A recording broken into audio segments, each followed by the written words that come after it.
So tó bá fẹ́ kẹ́ find the inverse 2 by 2 nínú exam. So ní tẹ́ kọ́kọ́ ṣe òun náà ni pé kí ni o? Yóò máa jẹ́ 1 over determinant wọn. Kí dẹ̀ ni determinant? Product element tó wà ní first diagonal 15 minus product element tó wà ní second diagonal minus 8 ẹ wá ní matrix. Ẹ wá máa járọ element tó wà ní leading diagonal yẹn pẹ̀lú ara wọn. Ṣé pé 3 5 la ń tẹ̀lé ilé máa jẹ́ 5 3. So tí mi bá wọn. Ṣùgbọ́n eléyìí ẹ ní járọ wọn ṣùgbọ́n ẹ máa multiply wọn pẹ̀lú negative 1. Ilé máa jẹ́ kí ni o? 4 ló wà tẹ́lẹ̀ ẹ sọ di negative. Tó bá yẹ pé negative ló wà tẹ́lẹ̀ ẹ sọ di positive. Ilé máa jẹ́ 2. So ẹ rí pé tá a bá ṣe síwájú sí yóò máa jẹ́ 1 over 23 5 minus 4 2 3. Ṣé 3? Ẹ rí pé nǹkan kan náà ẹ rí láàrin ìṣẹ́jú kan.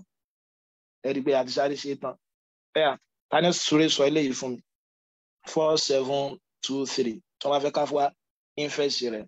Ẹ mọ̀ dára yín láàmú yóò máa jẹ́ 1 over product element tó wà ní first diagonal yàtọ̀ fẹ́ wá determinant 12 minus 14 màá ní matrix màá máa jarọ wọn yóò jẹ́ 3 4 màá máa fáwọn eléyìí ní negative minus 7 minus 2 so yóò máa jẹ́ kí ni 1 divided by minus 2 3 minus 7 minus 2 4 so eléyìí ni bẹ́ẹ̀ ṣe mọ̀ ṣe kí ni o bẹ́ẹ̀ ṣe mọ̀ ṣe tó bá jẹ́ pé 2 by 2 ẹ rí pé kò nira rárá so kò nira rárá.